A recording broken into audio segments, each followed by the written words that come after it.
Alright guys, balik lagi sama Ketua Sekte. Gimana kabar teman-teman hari ini? Baik-baik aja ya kan? Nah, di video kali ini kita bakalan ngelanjutin lagi pembahasan spoiler versi novel Solen 2,5 ya guys ya. Seperti biasa buat teman-teman yang baru gabung atau belum sempat nyimak pembahasan spoiler-spoiler bagian sebelumnya, Abang Frank saranin nonton dulu ya guys ya, supaya teman-teman gak gagal paham ngikutin kelanjutan spoiler di bagian kali ini. Untuk linknya udah ada di kolom deskripsi. Oke lah guys, gak usah kebanyakan drama lagi di awal video. Langsung aja simetriskan posisi rebahan kalian. Inilah waktunya kita terobos aja lah versi novelnya ya guys ya.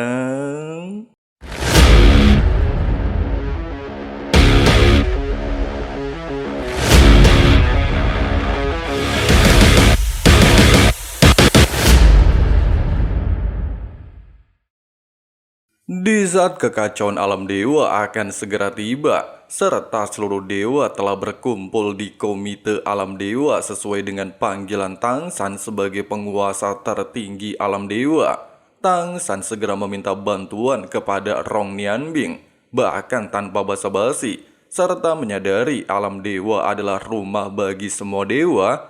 Rong Nianbing langsung mengangguk dengan tegas. Alam dewa menghadapi ancaman besar ketika turbulensi ruang waktu semakin mendekat. Fenomena kosmik yang sangat berbahaya tersebut mampu mengguncang bahkan menghancurkan alam dewa. Oleh sebab itu, menyadari bencana hampir mustahil dihentikan sepenuhnya, Tang San segera mengambil keputusan sebagai penguasa alam dewa. Dengan suara berat, dia menjelaskan rencananya kepada seluruh dewa yang hadir. Tang San mengatakan, ketika turbulensi tiba, seluruh alam dewa akan menghadapi guncangan hebat. Dia akan menggunakan kekuatan pusat alam dewa untuk menahan dan melemahkan arus semaksimal mungkin. Namun dia juga menyadari peluang keberhasilan sangatlah kecil. Oleh sebab itu, Tang San telah menyiapkan rencana cadangan, menyelamatkan sebanyak mungkin dewa, sehingga kehidupan di alam dewa bisa terus berlanjut di masa depan. Dengan adanya rencana tersebut, Tang San meminta Rong Nianbing, 7 dewa elemen, dan dewa emosi Dai Yu Hao untuk membentuk perisai pelindung. Sedangkan Dewi Kehidupan nantinya akan dia perintahkan untuk memberikan benih kehidupan, sehingga alam dewa bisa dibangun kembali suatu hari nanti. Tidak sampai di sini. Ketika nantinya dewa yang ditugaskan membentuk pelindung melakukan tugasnya, para dewa lainnya harus membantu Dewi Kehidupan dan Dewa Penghancur menciptakan ruang terpisah menggunakan pohon kehidupan kuno sebagai inti, serta membawa sebanyak mungkin dewa keluar dari bencana. Mendengarkan hal tersebut, Xiao Wu menjadi dewa pertama yang bereaksi dan bertanya, bagaimana dengan Tang San sendiri? Tang San hanya tersenyum tipis dan menjelaskan, sebagai penguasa alam dewa, dia tidak bisa meninggalkan alam dewa.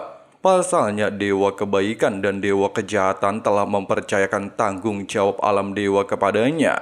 Dengan kata lain, Tang San hanya bisa hidup dan mati bersama alam dewa. Terlebih lagi, hanya dirinya yang benar-benar mampu mengendalikan pusat alam dewa dan mengerahkan seluruh kekuatan alam dewa. Hanya dengan dirinya tetap berada di tempat ini, barulah bisa menciptakan waktu bagi para dewa lain untuk melarikan diri. Di saat seluruh dewa yang hadir hanya bisa menunduk dan tidak bisa berkata apapun setelah mendengarkan ketegasan barusan, tatapan Tang San lantas tertuju kepada putra kecilnya alias Tang Wulin yang masih berada di pelukan Xiao Wu. Tatapannya sangat lembut bagaikan seorang ayah yang tidak ingin melihat anaknya menderita. Pada saat yang sama, Dewa Penghancur dan Dewi Kehidupan tiba di tempat ini. Meskipun sebelumnya sempat berselisih dengan Tang San, saat ini tidak ada lagi ruang untuk konflik. Menghadapi bencana yang mengancam seluruh alam dewa, mereka hanya bisa bekerja sama. Tang San sendiri segera menjelaskan situasinya kepada mereka. serta meminta bantuan Dewi Kehidupan untuk mengeluarkan benih kehidupan. Tangsan juga meminta Dewa Penghancur untuk melindungi para dewa lain ketika mereka bersiap meninggalkan alam dewa. Di sisi lain, Xiao Wu menerima keputusan suaminya dengan tenang meskipun hatinya sangat berat. Dengan mata berkaca-kaca, Xiao Wu menyerahkan Tang Wulin kepada Tang Wutong. Sambil mencium kening putra kecilnya, Xiao Wu juga meminta maaf tidak bisa merawatnya sampai tumbuh dewasa. Pasalnya dia harus menemani ayah mereka, serta menepati janji untuk hidup dan mati bersama. Di saat Tang Wutong menangis dan memeluk adiknya, Xiao Wu kemudian memeluknya dengan lembut dan menoleh ke arah Wu Yuhao, serta mempercayakan kedua anaknya kepadanya. Terlebih lagi, setelah kematiannya dan Tangsan, Yu Hao harus bertanggung jawab melanjutkan garis keturunan keluarga Tang. Tidak mengatakan apapun, serta menahan air matanya jatuh, Yu Hao hanya bisa mengangguk dengan tegas. Mau bagaimanapun, Yu Hao menyadari hanya ayah mertuanya yang mampu memberikan kesempatan bagi alam dewa untuk bertahan. Singkatnya, setelah semuanya diputuskan, Tangsan perlahan berjalan ke pusat alam dewa dan menyalurkan kekuatan ilahinya, menggabungkan kekuatannya dengan seluruh alam dewa. Sementara Xiao Wu bergegas berdiri di sampingnya dan menyalurkan kekuatannya untuk membantu suaminya. Di saat para dewa lain mulai memulihkan kekuatan mereka untuk menghadapi tabrakan dengan turbulensi ruang waktu dan mengikuti instruksi Tangsan sebelumnya, Dewa Penghancur secara perlahan melangkah mendekati Tangsan. Sementara Tangsan sendiri tetap fokus menyalurkan kekuatannya tanpa menoleh ke arah Dewa Penghancur. Pada saat ini, Xiao Wu menatap Dewa Penghancur dengan tatapan dingin. Dia tidak bisa menahan kemarahannya dan bertanya, apakah Dewa Penghancur sudah puas dengan keadaan yang semakin memburuk oleh ulahnya? Namun Dewa Penghancur tidak memandang Xiao Wu. Tatapannya tertuju langsung pada Tangsan. Mata merahnya masih menyala dengan aura kebanggaan yang sama seperti sebelumnya, serta memanggil Tangsan dengan nada serius. Tangsan pada akhirnya menoleh dan menatap wajah Dewa Penghancur. Dia awalnya mengira sang dewa ingin menyesali perbuatannya, namun nyatanya justru terlihat kebanggaan aneh di mata Dewa Penghancur. Dengan sangat tenang, Dewa Penghancur mengakui bahwa Tangsan telah menang, namun dia juga menegaskan dirinya tidak kalah. Ucapan barusan bukan hanya mengejutkan Tangsan, tetapi juga semua dewa yang hadir merasa bingung. Mereka segera memandang Dewa Penghancur dengan tatapan tidak percaya, serta tidak mengerti bagaimana Dewa Penghancur mampu mengatakan hal seperti itu. Tidak memperdulikan gosip-gosip para dewa kayak emak-emak Facebook dan bocil TokTok, Dewa Penghancur mengangkat tangannya dan menepuk bahu Tangsan. Meskipun Xiao Wu sempat terkejut, tetapi dia tidak bergerak. Dia menyadari di dalam komite alam dewa, Tangsan terhubung langsung dengan pusat kekuatan.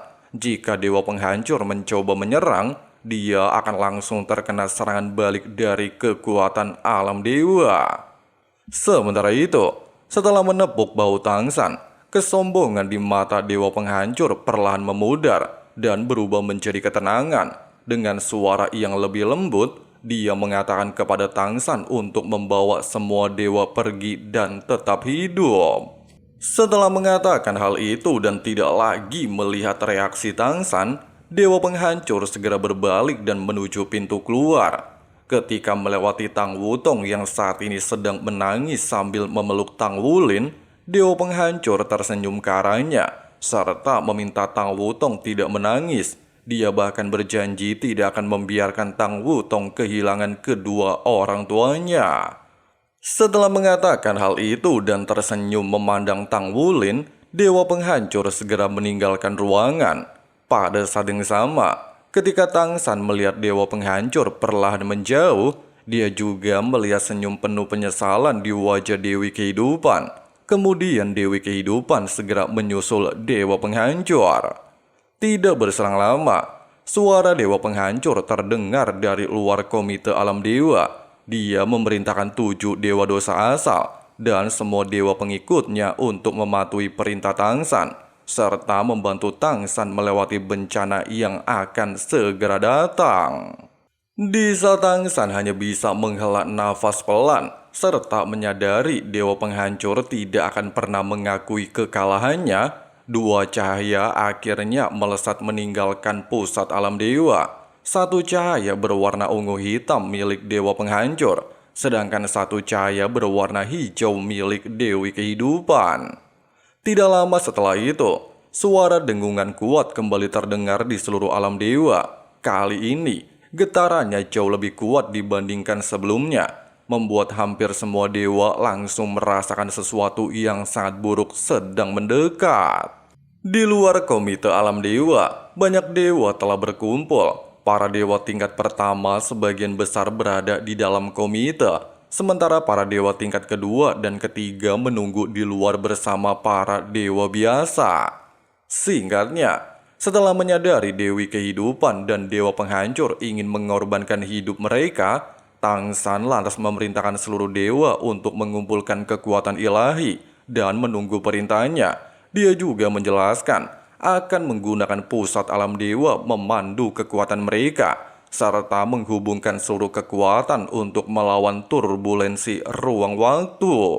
Di saat para dewa mengangguk dan duduk bersila memulihkan kekuatan, serta mengumpulkan kekuatan ilahi, Tangsan sendiri segera menatap tirai cahaya untuk melihat kondisi luar alam dewa. Dengan gerakan jarinya, proyeksi di depannya langsung memperlihatkan banyak bintang.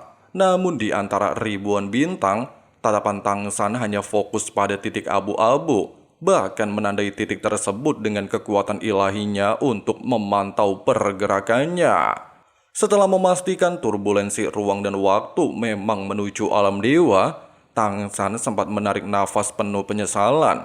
Namun dia segera mengesampingkan hal itu dan memulihkan kekuatan ilahinya, bersiap menghadapi bencana terburuk yang akan menimpa alam para dewa.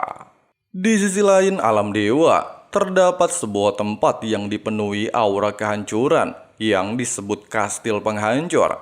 Tempat ini merupakan kediaman dewa penghancur yang merupakan salah satu dari 5 raja dewa. Kastil itu selalu diselimuti cahaya ungu gelap, seolah-olah menjadi simbol dari akhir segala sesuatu. Energi kehancuran terus berdenyut di sekitarnya, memberikan kesan kehancuran dapat terjadi kapan saja. Pada saat ini, seberkas cahaya ungu jatuh dari langit dan menghantam kastil tersebut. Seketika, seluruh kastil penghancur yang sebelumnya gelap menjadi terang oleh cahaya ungu yang kuat. Energi kehancuran yang ada di tempat itu langsung melonjak dan menyebar lebih kuat dari sebelumnya. Di atas kastil, kilatan guntur dan petir ungu mulai muncul dan berputar-putar, di mana petir tersebut merupakan kekuatan khas milik Dewa Penghancur. Dewa Penghancur sendiri berjalan dengan tenang menuju bagian terdalam kastil. Wajahnya terlihat lebih tenang dibandingkan sebelumnya. Dia terus berjalan sampai mencapai ruang paling dalam yang berada jauh di bawah tanah kastil. Di tempat ini, terdapat sebuah aula besar yang gelap dan sunyi. Dengan lambaian tangannya, lampu-lampu istana berwarna ungu menyala di seluruh ruangan, menerangi aula dengan cahaya indah sekaligus menakutkan. Di tengah aula, terdapat sebuah bola raksasa sekitar 10 meter. Di dalam bola tersebut, terlihat cairan aneh yang terus berdenyut. Energi yang dipancarkan dari benda itu sangatlah kuat dan dipenuhi dengan aura kehancuran. Sambil berjalan mendekati bola tersebut, Dewa Penghancur mengingat kata Dewi Kehidupan, di mana kehancuran bukanlah akhir, melainkan awal dari sebuah kelahiran. Meskipun kata-kata Dewi Kehidupan adalah fakta, tapi Dewa Kehancuran juga menyadari satu hal. Dia tetaplah dewa yang membawa simbol kehancuran. Namun di balik semua perkataan tersebut, Dewa Penghancur juga memahami satu hal penting. Keputusannya mengorbankan hidup adalah pilihan terbaik, serta memberi makna baginya yang telah lama hidup di alam dewa tak terhitung waktunya. Setelah memikirkan hal tersebut, Dewa Penghancur membuka kedua tangannya. Mata dan tubuhnya mulai memancarkan cahaya ungu sangat kuat. Kemudian dengan mata penuh tekad, Dewa Penghancur segera membakar api dewanya. Hanya dalam waktu singkat, energi dari tubuhnya perlahan mengalir ke dalam bola raksasa di depannya. Ketika energi itu masuk, bola tersebut mulai bersinar semakin terang. Cairan di dalamnya berubah menjadi ungu dan memancarkan aura kehancuran yang jauh lebih kuat.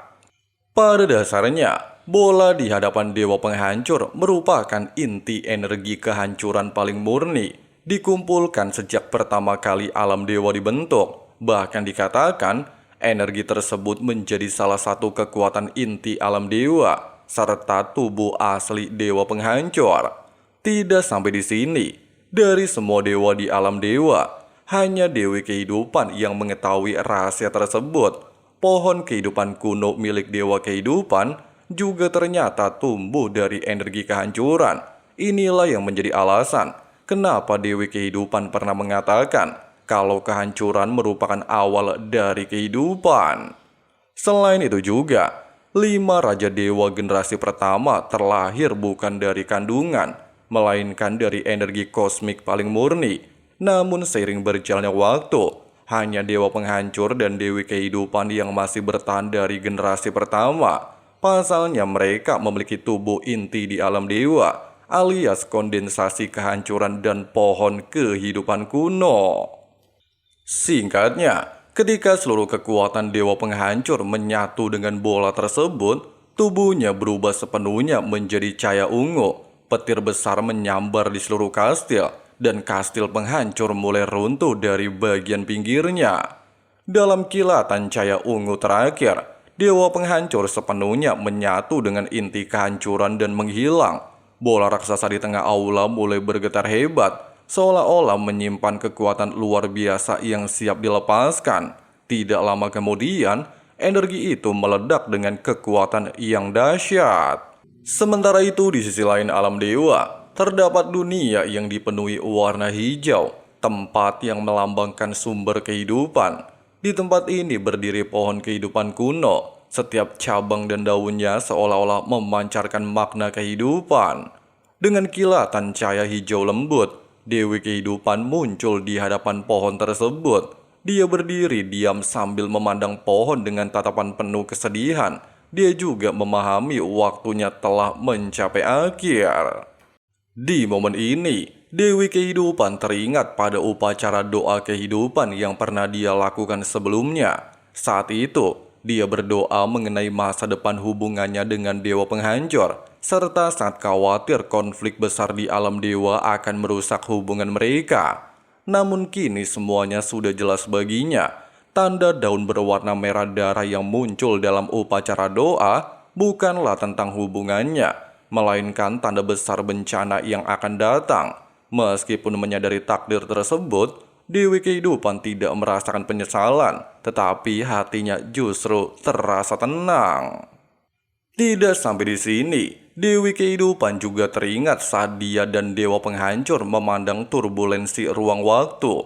Pada saat itu, Dewa Penghancur mengatakan apapun kesalahannya, dia akan menanggungnya. Sedangkan Dewi Kehidupan jelas mengatakan satu kata sederhana, yaitu siap menemani suaminya dalam hidup dan mati. Bagi Dewi Kehidupan, keputusan tersebut sudah cukup. Mereka telah hidup sangat lama, dan kini mereka akan menghadapi akhir bersama. Dia juga percaya, Dewa Penghancur tidak benar-benar kalah dari Tangsan. Pasalnya suaminya berani bertanggung jawab atas semua tindakannya, bahkan siap mengorbankan hidupnya. Dengan senyum lembut, Dewi Kehidupan menutup matanya dan perlahan melayang menuju pohon kehidupan kuno. Dia mengulurkan kedua tangannya dan menyentuh batang pohon dengan lembut, seolah-olah membelai sesuatu yang sangat berharga. Segera setelah itu, aura kehidupan yang hangat mengalir keluar dari tubuhnya, membuat pohon kehidupan kuno mulai bersinar. Cabang-cabangnya bergerak perlahan, sementara daun-daunnya memancarkan cahaya yang semakin kuat, mengubah hutan kehidupan menjadi lautan kekuatan kehidupan. Dengan mata masih tertutup, Dewi Kehidupan melangkah maju sedikit demi sedikit hingga tubuhnya perlahan menyatu dengan pohon kehidupan kuno. Sesaat kemudian, pohon itu terlihat benar-benar hidup. Cabang-cabang besar mulai terangkat, dan kekuatan kehidupan yang sangat kuat melonjak menuju langit. Seluruh hutan di sekitarnya ikut bergetar, sementara titik-titik cahaya hijau yang tak terhitung jumlahnya berkumpul di sekitar pohon.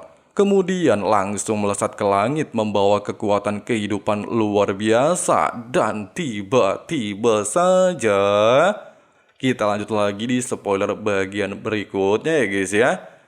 Jangan marah ya, pasti dilanjutin sampai tamat kok. Wadidaw, Tangsan hampir aja ya guys ya ngorbanin hidupnya sama bininya dan menyerahkan tanggung jawab keluarga Tang kepada Huo Yuhao. Tapi nggak taunya dewa penghancur dan dewi kehidupan yang berniat mengorbankan kehidupan mereka. Mau bagaimanapun sebagai salah satu dari Raja Dewa, kedua dewa telah hidup sangat lama, bahkan berasal dari generasi pertama. Jadi ya udah wajar ya guys ya. Soalnya kan gara-gara dewa penghancur juga alam dewa ini mau ngadepin bencana yang hampir mustahil dilewati ya kan. Nah gimana keseruan selanjutnya? Kita bahas lagi di spoiler berikutnya ya guys ya. Oke lah guys, makasih banyak banget buat teman-teman yang udah nonton videonya sampai habis. Di sini Abang Frank si Ketua Sekte pamit undur diri dulu. See you and bye. It's all worth it. I know you told your friend you're not okay, and tell me what's wrong and why you never said you felt that way. I guess you're trying to stay strong and fake a smile until I look away, but I've known you too long. It hurts to watch your blue